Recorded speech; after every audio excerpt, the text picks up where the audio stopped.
মর্যাদা।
এবং বিহারের নির্বাচনের ফলাফল শুভ আপনার না, বিহারের যে নির্বাচন আমরা তো এতক্ষণ ধরে বসেই ছিলাম না, আমরা জানতাম যে বিহারের কি রেজাল্ট হবে আমাদের সবার জানা ছিল, কারণ মানুষ লালুর জমানা সবাই দেখে নিয়েছে এবং ইউপিএর জমানাও দেখেছে।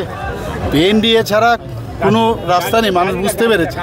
এবং দেশকে যদি শক্তিশালী করতে হয় এবং কৃষকদের যদি শক্তিশালী করতে হয়, মহিলাদের যদি শক্তিশালী করতে হয়, যুব সম্প্রদায়ের যারা আছে তাদেরকে যদি শক্তিশালী করতে হয়, জনজাতিদের যদি শক্তিশালী করতে হয়, তাহলে একমাত্র মোদিজির নেতৃত্বে যে এনডিএ সরকার, তাছাড়া আর কোনো উপায় নেই। মানুষ শান্তি চায় এবং এতদিন ধরে আমরা বিহারে লালুরাজ আমরা দেখে এসেছি, সেখানে স্ক্যাম থেকে শুরু করে বিভিন্ন কেলেঙ্কারিতে ওরা জর্জরিত মানুষ এবং গুন্ডামির একদম চূড়ান্ত আমরা দেখে এসেছি। সেই জায়গায় মানুষ এখন তার একটা অল্টারনেটিভ একটা রাস্তা খুঁজে পেয়েছে, তার নাম হচ্ছে এনডিএ সরকার। এবং এনডিএর উপর প্রচণ্ড মানুষের যে আস্থা আছে, সেটা কিন্তু মাননীয় প্রধানমন্ত্রীজির উপর যে আস্থা আছে সেটা আবার প্রমাণিত। আপনি সেখানে ভোট করেছেন? আমি তো সেখানে, যেখানে আমি খবর নিয়েছি, যেখানে আমি গিয়েছিলাম চম্পারণের যে জায়গাটা, সেখানে আমি খবর নিলাম 3টা বিধানসভা সেখানে ছিল। 3টা বিধানসভাই আমাদের প্রায় মানে 3টাতেই এগিয়ে আছে। আর যে এটা তো আমার জন্য একটা অত্যন্ত আনন্দের বিষয়। 2026 সালে পশ্চিমবঙ্গের বিধানসভা নির্বাচন, আপনার কি বক্তব্য? আমি কী বলবো, আজকেও নিউজে আমি দেখছিলাম যে মানে আমাদের কঙ্গো এবং বঙ্গ এবং অঙ্গ। তো অঙ্গ তো আসাম জিতে গেছি এবং কঙ্গো কলিঙ্গ আমরা জিতে গেছি, আর বাকি রয়েছে বঙ্গ। এবার তো আমাদের মধ্যে আরও ইন্সপিরেশন আরও বেশি নেই, আমরা ঝাঁপিয়ে পড়বো এবং নিশ্চিত যে এইবার কিন্তু বঙ্গ এবার যাবে এবং ভারতীয় জনতা পার্টির নেতৃত্বাধীন সরকার সেখানে গঠিত হবে।